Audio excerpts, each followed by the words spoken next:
I feel this is a very good time to come to you, because now it's been a few weeks since the retreat ended in Rishikesh. We are now back in Portugal, as you can see.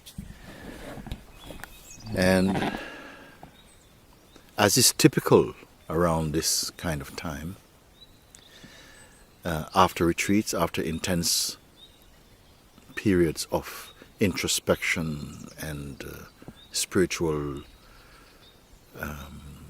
immersion, right about now and earlier, the mind will start to just come with its strong counterattacks, strong attacks, strong doubts, strong pressures. It will start to throb inside. I say this to you because you have not lost anything. Many people who come each year to intensives and retreats, very many of them, they come, if you have been inside a retreat for, a few days or a week or so on, for sure, you have had the darshan of God. You have had the darshan of truth. It has touched something inside you. It has awakened something inside you. And it is calling you back into the heart of being. And because of the directness and the powerfulness, the potency of that inner call, there are forces that operate in the world and certainly inside the human mind and psyche that are going to be on the attack against this. You all know it. We all know it. No? So each year, or after each retreat or intensive period of satsang, there comes a storm. It is almost predictable that the storm will come and the forces will come in the form of doubt, in the form of mind. Why does it come also? It comes because there still remain within us the potential, the capacity and the potential to deviate or to be distracted from your heart's truth and to be pulled into the noise of personhood again. So you're going to have to dig deeper. You're going to have to hold firm to what, not only what I have pointed and what you have heard, but what you have experienced and what you have seen. But that there exists within you a very powerful space that is completely still, unconquerable, unchallengeable, which is infinite, timeless, imperishable, you see. And this is what your life, what your heart is beating for, what the real urge, the real desire in the life of a human being is to discover this. You're in the discovery of this. And that's why these assaults, these attacks are going to come. Don't think, like the mind would like, that these attacks are coming because you're on the wrong path. The attacks are coming because you're on the right path. Because you're on the right path. And sometimes you're this close, you see, to sealing your, confirming your realization. This is why forces have come to sabotage your opportunity for freedom. And let me tell you, they will come. They came for me. They came for every liberated being, every Buddha, every Christ, every Krishna, every Rama, every Prophet Muhammad, everyone. They have come, and they will come for you. Okay? Once you have conquered them, and how will you conquer them? Not by fighting with them, but by remaining true, remaining in the heart of truth. This is what you are appointed. I have not put swords in your hands and guns and bullets and machetes. I've said simply, remain with God, remain in the true, remain only as the witness. Don't get identified with these forces. How do they work, these forces? What is their success rate? Why are they so good at distracting seekers from completing their realization. Why are they so effective? I will tell you why they are so effective. Because they strike always to the person in you and the capacity in you to be diverted from your divinity and go back into personhood. They will call you, but they will always be calling the person in you. They'll raise up doubts because only the person can be doubt. Only the person can doubt. Only the God in you is without doubt. They will strike at the doubt, at resistances. They'll show you, oh, you're gambling your life away. You're giving it, you're surrendering to some guy. You're not surrendering to some guy. You're surrendering to the almighty power, which is all-pervading, imperishable, everlasting, eternal, true, full of love, complete. You're surrendering to your completeness. So don't fall here. Fall earlier when you're beginning, but don't fall now. Now you have the advantage because you are discovering that your real self is not at some distance from you. It is here. It is not any physical distance from you. It is only a question of subtlety. You see? You are here. The mind wants you to be here, to be there. But you're here. What is it that's here? It has no form. It is not the body that is here. Because you are here, the body is here. It's not because the body is here, you are here. It's because you are here, the body is here. And everything else is here. Okay? So you must confirm this. You, consciousness.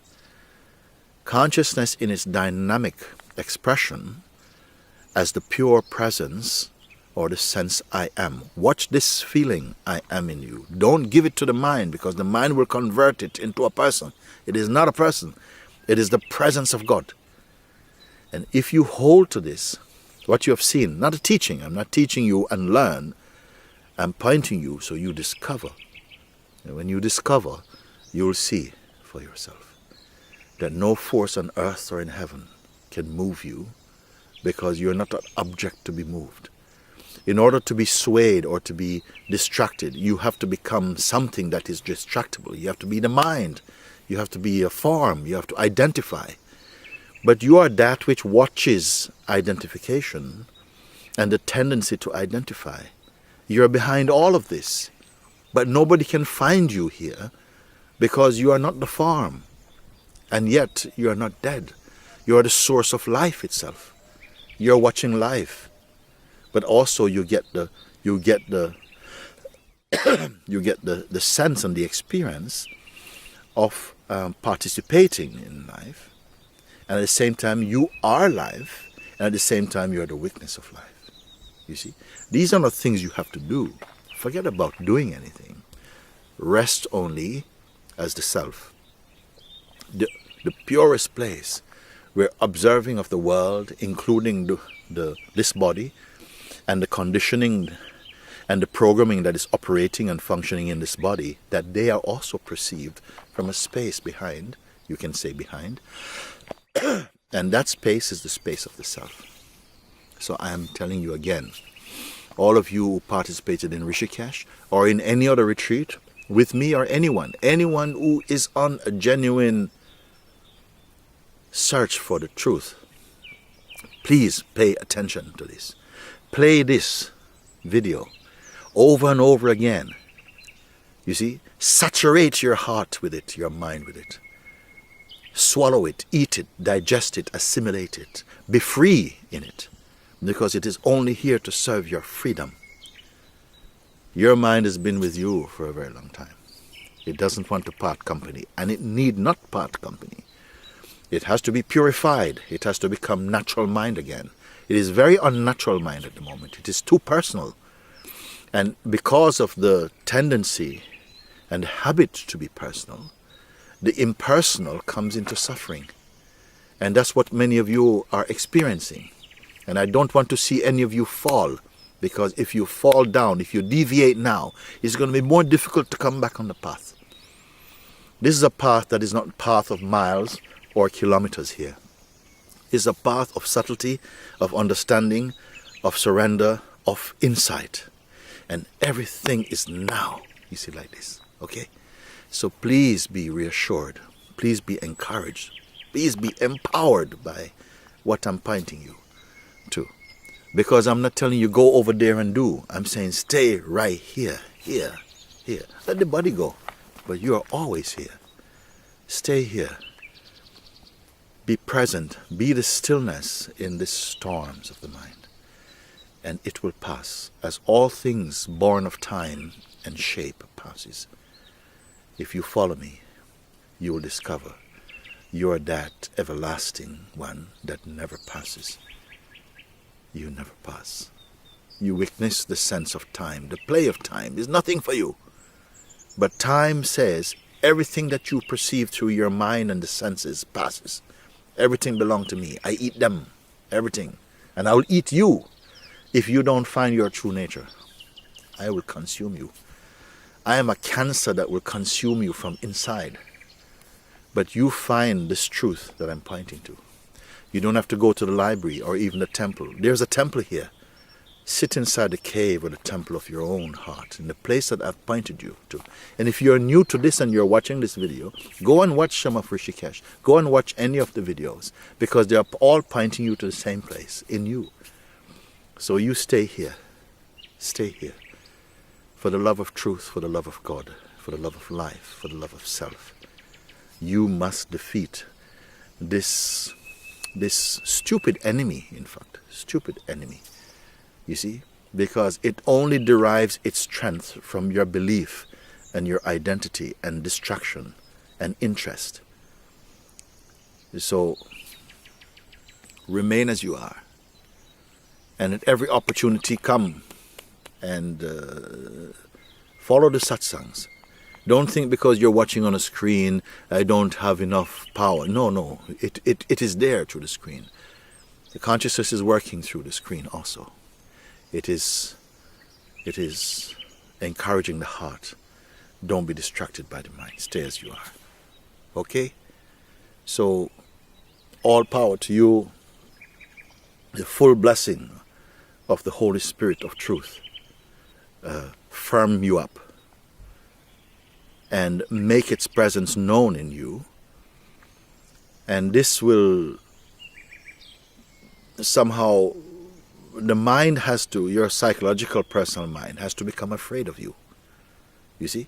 It has to become, it's a bit afraid of me. And this is why it is always attacking at whether Muji is authentic, whether it's true, and always looking for something. Why? Because the pointing is so powerful. I'm not asking you believe. I'm saying follow, look, see, confirm. So these attacks will come, and it will attack any true seeker. If you're not a true seeker, the mind doesn't have to attack you. You're already in its fold. But because you are on the way to success, you will experience these doubts and these things. So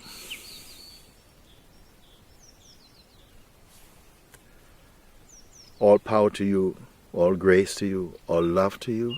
Stay with this. Don't be distracted by foolishness, by gossips and all of these nonsenses. Okay? You be the one that wins yourself back. Namaste.